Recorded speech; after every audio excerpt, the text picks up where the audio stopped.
Hello and welcome to DOZ Monologues, hosted by Eturuvie Erebor.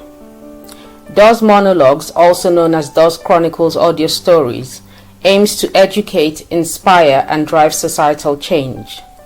All stories are written and narrated by Eturuvie Erebor, and all rights are reserved, including the right of reproduction in whole or in part in any form. This is episode 5, titled Paths Crossed. If you're listening on YouTube, please subscribe, like, and share. Thank you. Paths Crossed. As my alarm clock rang that Saturday morning years ago, I sighed wearily and dragged myself out of bed. It was the weekend, and while many of my friends were relaxing at home after the work week, I had to get up and go to work because my work days included Saturdays. And this particular Saturday, I would have loved to have a lie-in, as I had gone out with my two close friends the day before for after-work drinks and dinner. And then they came to my house where we chatted until very late at night before they left. The result was that I had gone to bed late and woke up feeling tired and a little unwell. I considered calling in sick, but decided not to. In just a few hours, I will be home and able to catch up on my sleep. As I took a shower and got dressed for work, I reflected on the conversation I had with my friends, Doreen and Felicity, the night before. We were all corps members in the last month of our National Youth Service Corps scheme, with only a few weeks remaining before our passing out parade. The passing out parade marked our official release into the labor market, and many corps members were not looking forward to it. The only corps members who looked forward to the transition were those who had already secured jobs, those whose primary assignments had been made permanent, or those from wealthy or influential families who were confident they would find employment thanks to their parents' connections. Doreen and Felicity were fortunate as their primary assignment had been made permanent by the government parastatal where they had served. My case was different. I worked at Nigeria Airways, which had been downsizing since my primary assignment began, so there was little hope for permanent employment. As we talked, they kept mentioning a man named Nansak Danjuma who had helped a few corps members they knew find jobs. I did not know Nansak Danjuma as I had never met him, but I knew of Nansak Danjuma. Who didn't? He was the youngest member of the Federal House of Representatives and one of the most eligible bachelors in the nation. I had heard his name from several quarters. Everywhere I went, other youth corps members talked about him. From what little I had heard, he was not only influential but also came from a very affluent family. Doreen and Felicity wished I could meet a man like Nansak and described him and his family as the owners of Nigeria.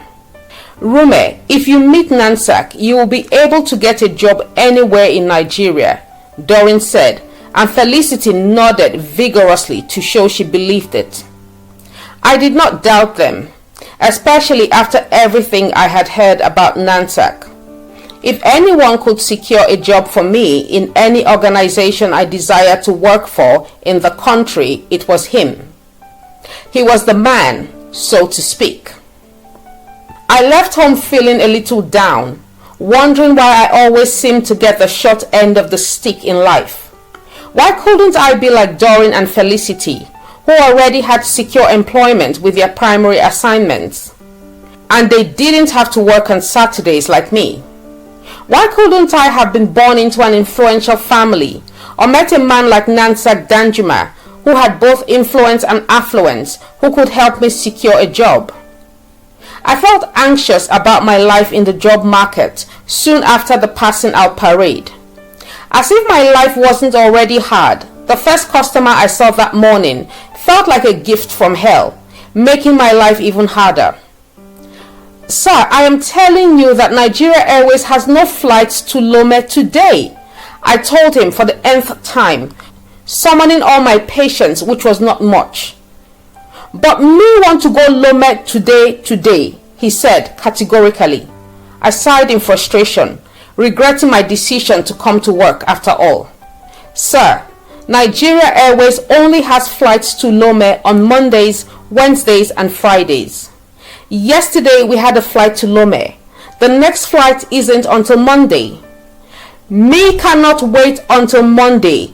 Me must go Lome today. A middle-aged man approached the desk, smiling at me. He took the empty seat next to the complaining customer and sat down. I smiled at him before giving my attention to the annoyed customer.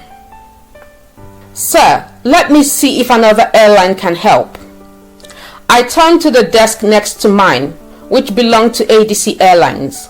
The lady at the desk, Zainab, was a good friend and knew more about domestic and international flights than I did, so I waited for her to finish the phone call. Zainab, does ADC have any flights to Lome? I asked the moment she put the phone down. Zainab shook her head as she glanced between me and the angry customer.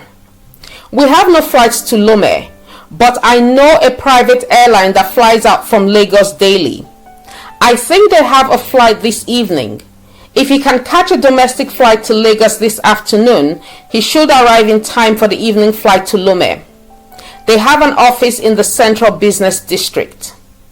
Can you please give this gentleman directions? I asked, hoping she could, as I wanted to get rid of him so I could attend to the other customer who was waiting patiently. She noticed the silent plea in my eyes, and with a smile, she stood up. Sir, please come with me. As he rose to follow Zainab, I let out a sigh of relief. I owed her one, I thought, as I turned to the gentleman who was waiting. Good morning, sir. Welcome to the Nigeria Airways desk at the Sheraton Hotel. How can I help? He smiled. You can start by telling me your name. He was flirting with me. I could tell instantly, and he probably had just dropped by to chat me up. I was accustomed to it. It happened very frequently. Men who had no desire to book a flight would drop by my desk just to chat me up. I returned the smile politely. Of course, my name is Rume. That's a beautiful name, and you are a very beautiful young woman. I am Michael Hendricks. I'm on a visit from the US and staying at the hotel. Welcome to Nigeria, Mr. Hendricks, I said. I hope you are enjoying your visit so far. Please call me Michael, he said, and I am enjoying my visit, thank you. I haven't been in Nigeria for more than 15 years. During the military regime, it made sense to stay away. Now that the country has a democratically elected government, it's time to spend some time here.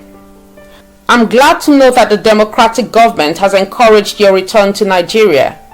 Perhaps now you can consider investing in your own country. That's exactly why I'm here. My friend Nansak Danjuma is a prominent member of the Federal House of Representatives, and he has promised me some juicy government contracts. I raised my eyebrows in surprise. Did you say Nansak Danjuma?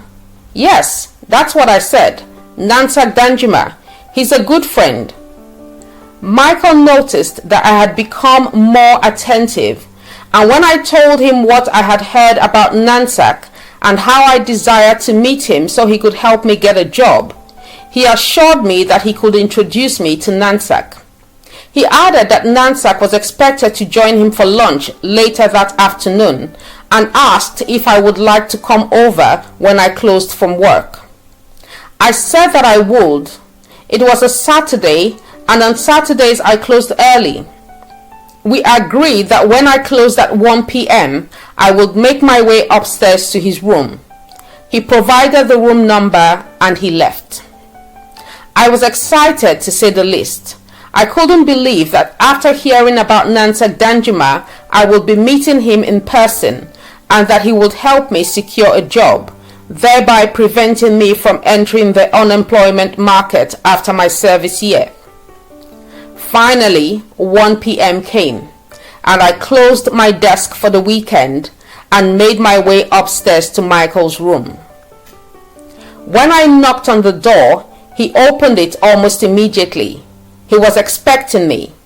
He offered me a seat and I sat, trying to concentrate on the TV show as I wondered how long it would be before Nansak arrived. Then Michael excused himself and went into the bathroom to take a shower. I felt a bit uneasy, but I shrugged it off. Big mistake. A few minutes later, he resurfaced with only a towel around his waist, and might I add, a very small towel. I began to wonder if I had done the right thing in coming up to his room.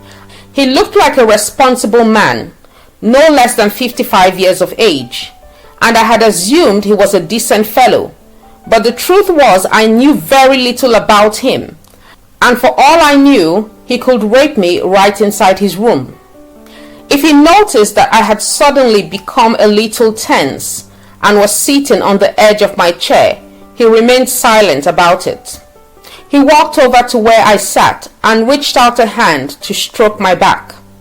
I jumped to my feet immediately and picked up my handbag as I did.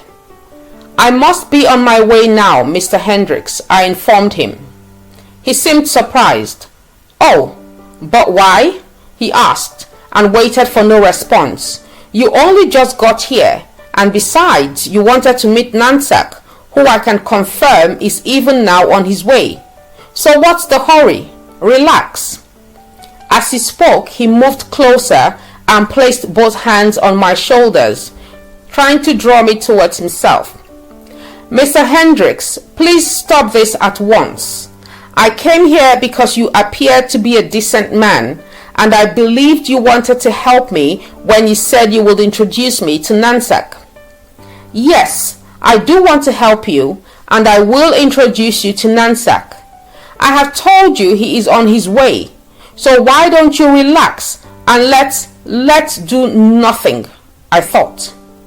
The man's request was becoming increasingly bizarre with each passing moment, and frankly, I had had enough. I did not wait for him to finish. I pushed him away and moved towards the door. I paused as I reached it and turned to look at him. "You lured me here for sex under the guise of introducing me to Nansak." It was a question, but I did not require an answer. "Shame on you, Mr. Hendricks." He shook his head in disbelief. "Why are you behaving this way? Why are you doing this? Come on. Surely you are not a baby, and you are not a virgin either. You should know by now that nothing goes for nothing.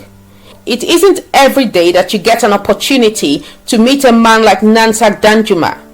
Surely you know how this meeting will change your life. Come on." "You want me to sleep with you in exchange for an introduction to Nansak?" I asked, although I already knew the answer. He sighed and ran a hand through his thick grey afro hair. "And is there anything wrong with that?" He sounded exasperated. "You know what you stand to gain when you meet Nansak." "I do," I confessed, "but I won't sleep with you." He shrugged. "Well then, the ball is in your court. Do as you please, but remember that nothing goes for nothing." I opened my mouth to respond, but closed it again. I would not respond. I was too disgusted. I turned towards the door and opened it. "Think carefully about this," I heard him say as I walked out and shut the door behind me. As I left the hotel, I thought about the corruption in the country and wondered how many women had to offer their bodies to men like Michael Hendricks to advance their careers. He was a Nigerian who had spent years in the West, but was just as corrupt as those who had not set foot outside the shores of the country. I was so engrossed in thought that I didn't notice I had walked to the end of the road. I had planned to take a taxi just outside the hotel gate, but now I found myself at the end of the road. I decided to cross the road and hail a taxi from there.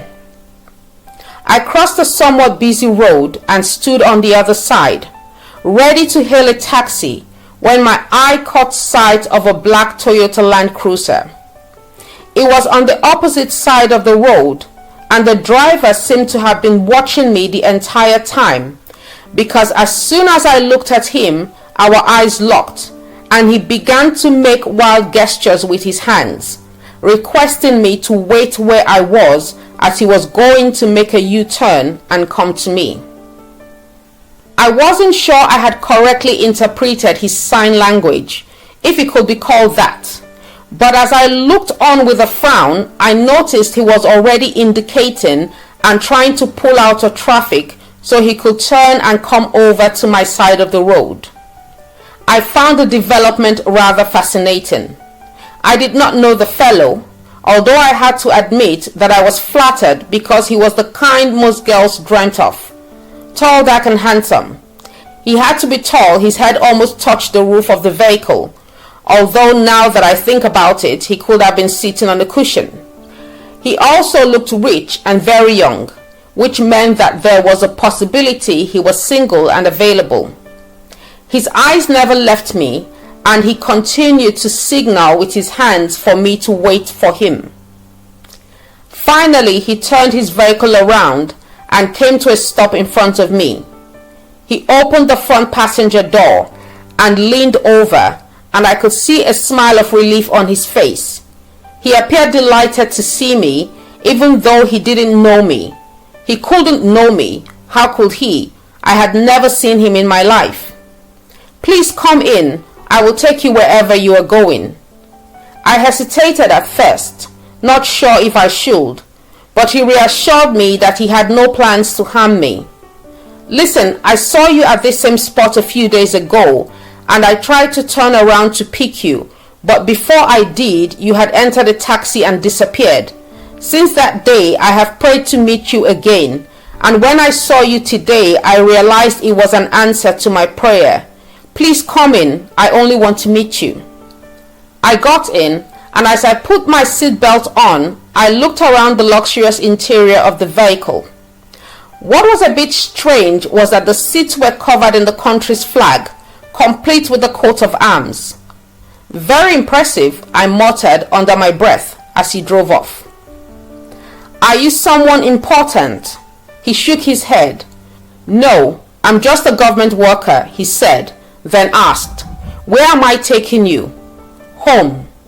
He took his eyes off the road for a fraction of a second to look at me. Where is home?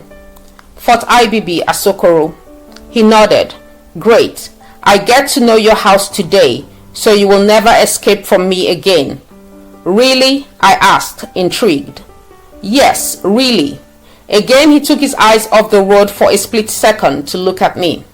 You know, I'm supposed to be meeting a friend now at the Sheraton Hotel, but it can wait. I have prayed to meet you again, and now that I have, I'm not going to let you slip away. Tell me your name. Rume, I answered. Aren't you going to be late for your appointment at Sheraton? He shrugged. I will be late, but it doesn't matter. You are more important. The guy wants something from me, so surely he can wait for me. I commented. What else could I say? Then it occurred to me that I had not asked his name. So what is your name? He looked at me and smiled, and then looked back at the road. Nansak Danjuma. I almost passed out. No, you are not, I exclaimed, wide-eyed and wide-mouthed. I looked around me quickly. My eyes took in the luxurious interior of the vehicle, the flag that covered the seats, and the nation's coat of arms. Of course you are, I muttered dryly. He chuckled, apparently both surprised and amused at my reaction to his name. Obviously the name is familiar to you, but not the face. Why did you react that way? Oh, it's just that a little while ago I had a very unusual experience with a man at the Sheraton Hotel who had promised to introduce me to Nansak Danjuma. I proceeded to tell him about Michael Hendricks and his amorous behavior towards me. Perhaps I shouldn't have. He pulled off the road suddenly, brought the automobile to a stop, and turned to face me. There was anger in those eyes. "Did he touch you?" he demanded to know. I was not expecting this reaction from someone I had only just met. "No, he did not. I walked out on him." "Good. I would have killed him." He dropped me off at home, and later that evening he returned to take me out to dinner. Dinner was a cozy affair at an exquisite restaurant in a 5-star hotel, adorned with soft lighting and gentle music from a pianist at a grand piano. We discussed a wide range of topics, from personal interests to politics, current events, and societal issues. We did not discuss Michael Hendricks, nor did we mention my need for a job. I would have brought it up, but I sensed it was neither the time nor the place. If God brought our paths together, I would trust him to decide when and how I might find a job with Nansak's assistance. Additionally, I was beginning to like Nansak and simply wanted to enjoy his company while seeing what the future held. He was a perfect gentleman when he dropped me off at home later that night, walking me to my front door and kissing me gently on the cheek. "I like you a lot, Rume," he whispered in my ear, and was gone before I could respond. The next day, he sent me takeout from a restaurant I had mentioned I liked. His driver came calling after I arrived home from church with a large fist and a little note asking to come around my workplace on Monday to take me to lunch. I accepted the lunch date, and once the driver left, I went in to feast on the hearty meal Nansak had ordered me, even as I daydreamed of seeing him the following day. On Monday morning, Michael Hendricks came downstairs to confront me. He was clearly in a bad mood. I was speaking on the phone with a colleague at the airport who wanted to confirm a ticket a passenger had purchased from me the previous week. He pulled out a chair and sat there, stewing. When I finished the phone call, I smiled sweetly at him. "Good morning, sir. Welcome to the Nigeria Airways desk at the Sheraton Hotel. How can I help you?" He leaned forward and attempted to appear menacing. "What did you tell Nansak about me?" he asked in a low tone. "Did you tell him I sexually harassed you? Did I force you to have sex with me?"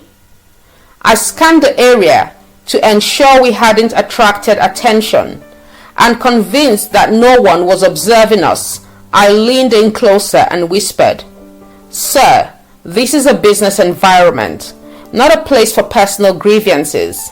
I have work to do, and I hope you understand." He glared at me for a while before storming out. I had no idea what had transpired between Michael Hendricks and Nansak, but it appeared that Nansak had had a word with him and he was not a happy camper. What did I care? I had told no lies and made no false accusations. Besides, I had a lunch date with Nansak and wanted nothing to dampen my mood. As it was nearing lunchtime, I stood up and went to the ladies to touch up my makeup. In summary, that's how I met Nansak Danjuma. My encounter with him served as God's way of teaching me several valuable lessons. Lesson number 1 is that the things that we seek are usually already seeking us. If I have heard it said once, I have heard it said a million times, that what we seek seeks us. I was seeking Nansak, but unknown to me, Nansak had already seen me and was praying to meet me. He was seeking me even as I sought him. How awesome is that? The second lesson is that there is always more than one way to achieve a goal. Have you ever heard the African proverb that more than one road leads to the market? Well, that's the lesson right here. I didn't have to lower my standards and sleep with Michael Hendricks to meet Nansak. I didn't even need Michael Hendricks to meet Nansak. I could have met Nansak in any number of ways outside of meeting him through Michael Hendricks, and I did. The end. Ladies and gentlemen, we have come to the end of episode 5 of DOZ Monologues. DOZ Monologues will return next week with another episode. If you enjoyed this episode, please leave your comments and subscribe, like and share if listening on YouTube. To contact me, please visit my website eturuvieerebor.com or email me at eturuvie@eturuvieerebor.com. I invite all story lovers to explore my novels and novellas available on Amazon and Google Books. For audiobook enthusiasts, they are also on Audible. Thank you for listening. I am your favorite storyteller, Eturuvie Erebor, and I'll be here next Friday with another story.